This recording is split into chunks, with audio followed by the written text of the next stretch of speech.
আজকে তো 8 দিন না 9 দিন হলো। আজকে কদিন হলো? 8 দিন। 8 দিন হলো। 8 দিন হয়ে গেল। ওনারা বিচার চাইছেন, তামান্নার বিচার চাইছেন। তামান্নার বিচার কি করে হবে? ওনারা 24 জনের নাম দিয়েছেন, তার মধ্যে 9 জনকে গ্রেপ্তার করা হয়েছে।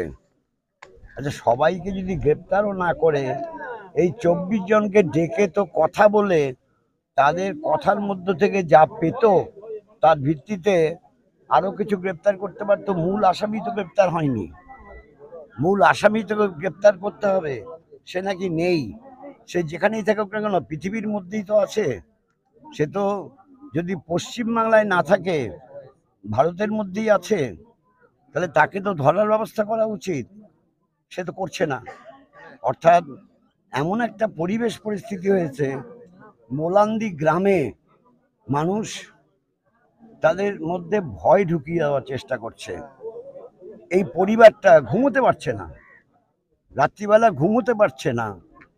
কারণ যে ওরা শাসাচ্ছে দেখে নেব, এই দেখে নেব কথাটা বলার যারা বলছে তাদের কেন গ্রেপ্তার করা হচ্ছে না? যারাই দেখে নেব বলবে তাদের গ্রেপ্তার করা উচিত। দেখে নেব মানে তো সে তো শয়তানদের সঙ্গে আছে, অমানুষদের সঙ্গে আছে। মানুষের মতো দেখতে হলেই সবাই মানুষ হয় না। মানুষের মতো দেখতে হলে সবাই যদি মানুষ হতো, তাহলে অমানুষ কাকে বলে? তাহলে অমানুষ কাকে বলে? এই অমানুষদের ধরা উচিত। দলের তরফ থেকে কি আশ্বাস দিলেন পরিবারকে? আমরা রাজ্য বামফ্রন্টের পক্ষ থেকে, রাজ্য বামফ্রন্টের ডেলিগেশন, আমরা বলেছি আপনাদের কথা আমরা প্রচার করব, আপনাদের পাশে আমরা থাকব, এবং আপনারা যে বিচারের জন্য দাবি করছেন সেই বিচারের দাবি আমরাও বৃহত্তর ক্ষেত্রে তুলে ধরব। আজকেও বোমা উদ্ধার হলো। হ্যাঁ, এই বোমা উদ্ধার তো আগে থেকেই করতে পারতো। আবার পুলিশ নাকি এখন বলছে বোমা উদ্ধার করে আমাদেরকে খবর দেওয়া উচিত ছিল। পুলিশের দায়িত্ব তো বোমাগুলো উদ্ধার করা।